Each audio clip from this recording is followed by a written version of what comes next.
सुबह एक मित्र का संदेश आया कि परसों आप मेरे घर रात्रि भोजन पर आए थे और चलते समय मैंने आपसे भारतीय रेल की निंदा की, तो आपने मुझे वहीं रोक दिया और कहा नहीं, भारतीय रेल की निंदा मत करो, इस पर हम फिर कभी बात करेंगे। और उसके बाद आप बहुत गहरे भीतर चले गए। ऐसा क्या है भारतीय रेल के साथ आप अपने लगाव के विषय में कुछ कहें। बात सही है उसकी। भारतीय रेल की निंदा सुनकर मैं भीतर कहीं गहरे चला गया था, क्योंकि रेल से मेरा बहुत गहरा लगाव रहा। मेरे पिता ने वर्षों रेलवे की सेवा की, पूरा जीवन रेलवे को दे दिया। पुरानी दिल्ली रेलवे स्टेशन पर वो नियुक्त थे और हम वहीं पास रेलवे कॉलोनी में रहते थे, छोटी मोरसराय रेलवे कॉलोनी। मेरा पूरा बचपन रेल के साथ बीता। मैं सुबह सुबह अपने पिता के साथ रेलवे स्टेशन चला जाता था। वो अपने काम पर चले जाते थे और मैं वहाँ घंटों बैठा रेल को देखता रहता था। रेल का आना, रेल का जाना, लोगों का उसके भीतर बैठना, वो सब मुझे बहुत ज़्यादा छूता था।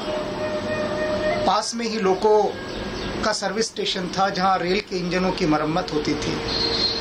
वहाँ जाकर बैठ जाता था, देखता था थके हारे रेल के इंजन आए हैं, उनकी सेवा हो रही है, उनको फिर तैयार किया जा रहा है। सब कुछ देखकर मैंने रेल की आत्मा को महसूस किया। रेल के पास एक आत्मा है और उस आत्मा को जो अनुभव करते हैं वो रेल के साथ अपना भावनात्मक संबंध बना ही लेंगे। रेल एक गहरे ध्यान की चीज है। देखा जाए तो भारत माता का एक चलता फिरता रूप है रेल। रेल को अगर आप महसूस करें तो उस माँ की गोद के समान जो वो अपने बच्चों को अपनी गोद में बिठा कर ले जा रही है। कितनी गहरी बेताबी से लोगों को रेल का इंतजार रहता है। रेल पूरे भारत के प्राण में समाई हुई है। भारत वह देश, जब यहाँ रेल आई तो लोगों को एक चमत्कार लगा था और उसके बाद जो उनकी कई कई महीनों की यात्राएं होती थी बैलगाड़ियों में, वो रेल के माध्यम से होने लगी। रेल में एक गहरा संगीत है, एक ध्यान की गहराई है रेल के अंदर। रेल में बैठते ही जो थोड़े से भी ध्यान के निकट लोग हैं वो डूबने लगेंगे। तो रेल की क्या निंदा करनी, उसकी क्या निंदा करनी जो आपको अपनी गोद में ले जाकर एक स्थान से दूसरे स्थान पर पहुंचा रहा है, गोद में ले जाकर। ये बात अलग है कि वो व्यवस्था से कुछ असहमत हो सकते हैं, वो बिल्कुल अलग बात है। लेकिन रेल सच में देखा जाए तो प्रभु का एक द्वार है।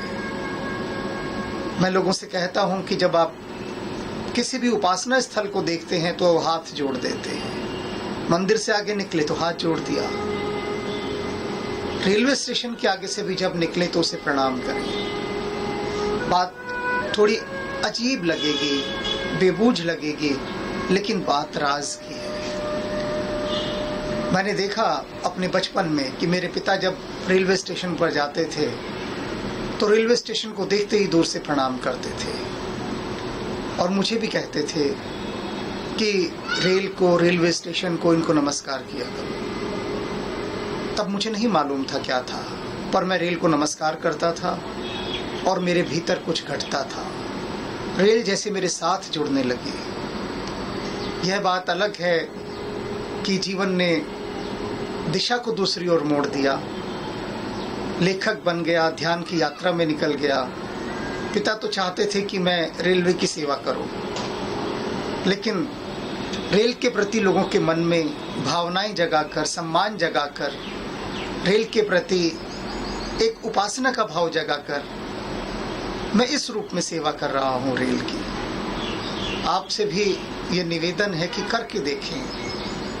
जब भी रेलवे स्टेशन के पास से गुजरे, हाँ, मेरे साथ तो कुछ ऐसा होता था कि अगर अभी भी होता है, कार से कहीं जा रहे हैं और रास्ते में कोई फाटक पड़ गया, रेल आने वाली है, तो मैं गाड़ी में नहीं बैठा रह सकता। कार से उतरता हूँ और रेल के सम्मान में ऐसे खड़ा हो जाता हूँ जैसे राष्ट्रीय गान हो रहा हो। रेल अपने संगीत को सुनाती हुई गुजर जाती है और मेरे हाथ जुड़ जाते हैं।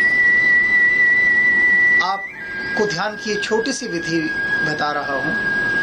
रेल के साथ अपनी भावनाओं को जोड़ना शुरू करें, बहुत कुछ भीतर सुंदर घटेगा। रेल प्रभु का मंदिर है, प्रभु का द्वार है। इस द्वार से आप इस छोटी सी साधना में उतरें, बहुत सुंदर अनुभूति होगी, सुखद अनुभूति होगी। नमस्ते।